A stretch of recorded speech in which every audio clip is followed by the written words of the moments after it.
akin, giparitoke ba daw yung ilong ko? Ay! Buyag, simbak ko. May pamangutana mo akong bisong giparitoke. Mapuslan pa ng bisong paritoke kaysa ako ang ilong. Ito yung mga random na ginagawa ni Ate Kilay sa kanyang TikTok. Oo. Welcome to my YouTube channel. Ayan, bago magsimula aking video, i-like and subscribe nyo guys. Let's go.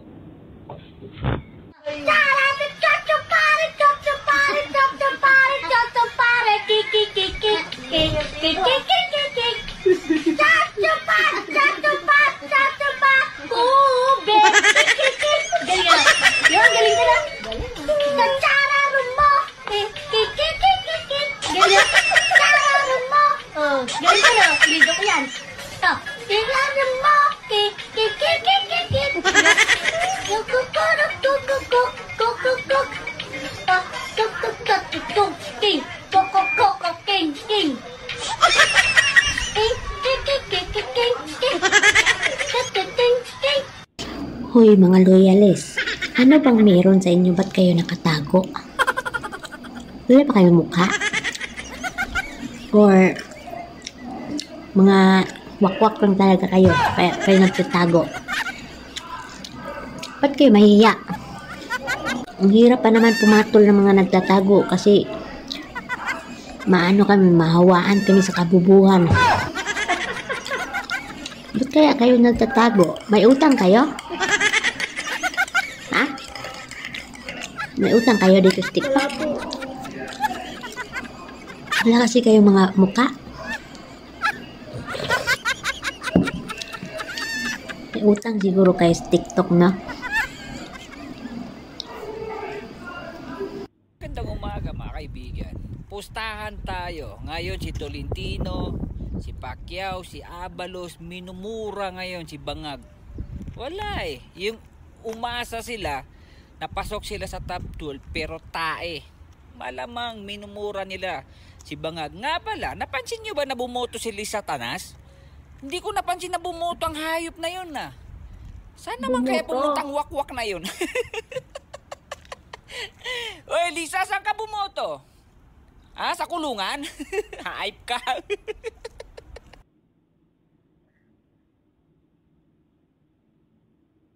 Tanong sa akin, giparitoke ba daw yung ilong ko? Ay!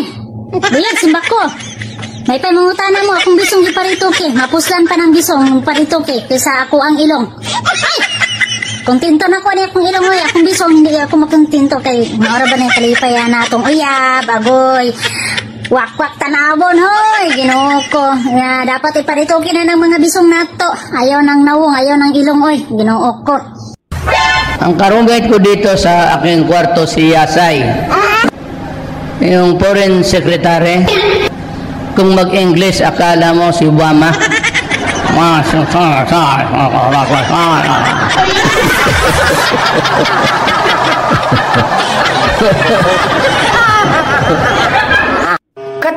Katiting na lang ang natitirang guhit sa inyong lahat na mga nagtraidor kay PRRD sa mahal naming ex-president Rodrigo Roa Duterte. I love it.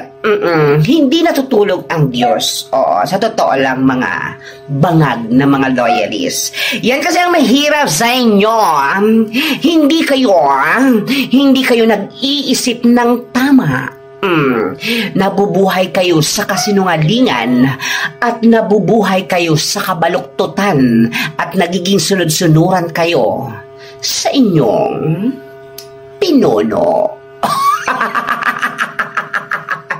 Ngayon, magiging swak ang lahat sa butas na inyong ginawa na doon kayo pagsasama-samahin.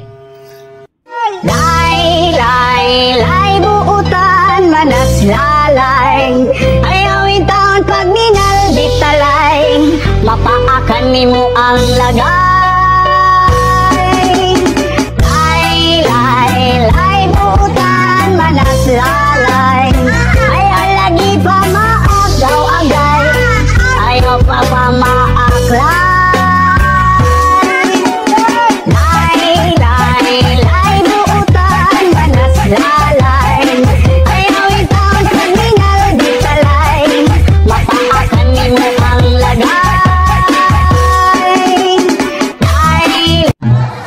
Hindi matay tangkapin sa langit. Prangka-prangka. Ang problema, pagpunta mo doon sa gate ng langit, nandoon si San Pedro. Yan lang ang santo na pumuntang langit, nagdala ng manok. Sa bungiro ang buwak.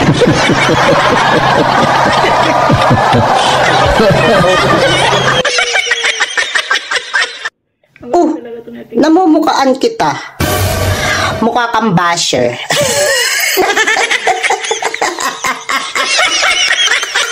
Ang imong amahan gipalubong sa akong amahan, pero akong amahan gipapreso nimo, putang ina ka.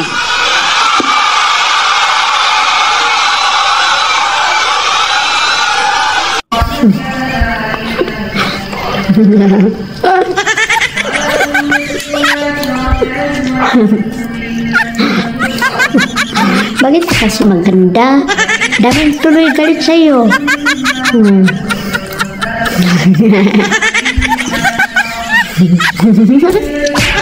Namin nainis sa'yo.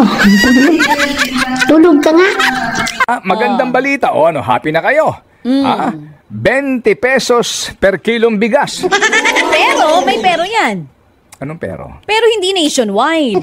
Hindi ba nationwide? Sa Visayas lang. Doon daw kasi pinakakailangan, yun ang sinasabi. Pero ang sabi naman ni VP Sara, pero, pantao ba yan? Hoy! Tao ba to? Hayop ba to?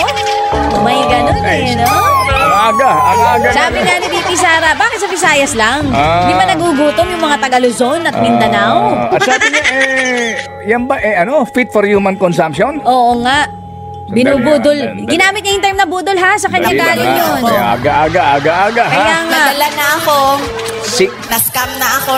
Oh, ayun na nga. Sino ba ang ayaw sa murang bigas? Ay, wala. Diba? Lahat gusto yan. Yes. Ngayon ang problema, nadapa ata ang Marcos. Hindi ko alam kung sinasadya o hindi. Pero baka meron silang inaasahang outcome dun sa pagkakahuli kay Duterte na hindi sumunod sa plano. Baka ang ine-expect nila dahil dun sa dami ng outcry, akala ata nila magkakagulo pag hinuli. Ngayon, may pagkakataon na sila para makapag-propose ng martial law. Ito ang problema, hindi nagkagulo. Pumayag yung matanda. Inamon talino. Naalala nyo pa ba yung panahon? Paano nyo nakilala si Duterte? Nakilala nyo. Pero paano nyo nakilala? Mababalikan nyo pa ba? Wala na rin nakakaalala kung paano nangyari. May mga lumabas minsang panahon ng mga documentary tungkol sa Davao. Kung gaano kalinis ang Davao, gaano kaganda ang Davao, gaano kayaman ang Davao. Yung influence na yun tungkol sa Davao, naimbudo sa isang grupo, si Duterte. Itong isang si The Punisher, kung tawagin nila, nagvomotor sa kabuuan ng Davao para makita kung anong lagay ng bayan niya. Tapos minsan nagpapanggap na taxi driver para makakita kung sino-sino mga siraulo. Tapos may pagkakataon pinakain niya yung upos ng Yossi dun sa isa sa mga banyagang naninigarilyo dun sa lugar niya. Naalala niyo, narinig niyo yan? Pero halos walang nakakapansin kung paano niyo narinig yung balita. Si Duterte, yung kaisa-isang politiko na matindi ang paggamit sa social media. Wala lang nakakahalata. Paano nangyaring biglang all of a sudden kilala na ng buong Pilipinas itong isang mayor na taga Davao na minsang panahong walang nakakakilala sa kanya sa mga taga Metro Manila? Paano naupo si Duterte nang halos wala man lang banner, nang halos wala man lang print ads, nang halos wala man lang commercial sa TV? All of a sudden, biglang kilala na siya ng halos lahat ng Pilipino sa buong Pilipinas at sa ibang bansa. Landslide, gusto na kagad yung matanda. Hindi nyo nare-realize eh. Walang masyadong nag-iisip na hindi biro ang taba ng utak ng matanda para bigla na lang from being a mayor, gusto na siya ng buong Pilipinas. Hindi ganyan ang pagkakilala ng mga Pilipino sa ibang mga politiko. Isipin mo ha, landslide votes kay Duterte. Tapos kinuha mo yung matanda. Tapos pumayag siya. Kabahan ka na, pumayag yung matanda. Ang lintik at talino nun, pumayag siyang basta na lang siyang makuha. Pinakamagagaling na prosecutor ng Davao yan, in case hindi nyo alam. Isa sa mga pinakamagagaling na abogado, strategy magician ng Pilipinas. Ang pinoproblema, kung legal ba yan o illegal. Mali ang problema. Ang dapat problemahin nyo, bakit pumayag yung matanda? Kahit nalalaman niya lahat ng karapatan niya. Ako, nakikita ko, merong isang hindi birong talinong matanda na kinuha nila at alam na nung matanda na yun na mamamatay na rin lang naman siya at may sakit siya at may problema. Might as well die for a good cause. Hanggang sa dulo, mananatili pa rin akong sumasagot ng mga tanong.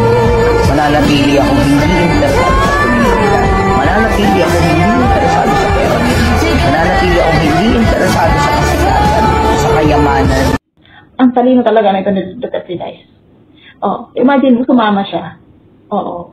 Siyempre, pwede naman siya hindi sumama. Pwede naman siya may gawin siya na hindi siya sumama. Pero sumama siya kasi alam niya talaga ang mangyayari. Tingnan niyo na ngayon kung anong nangyayari. O, di ba? Abang tayo sa mga exciting part.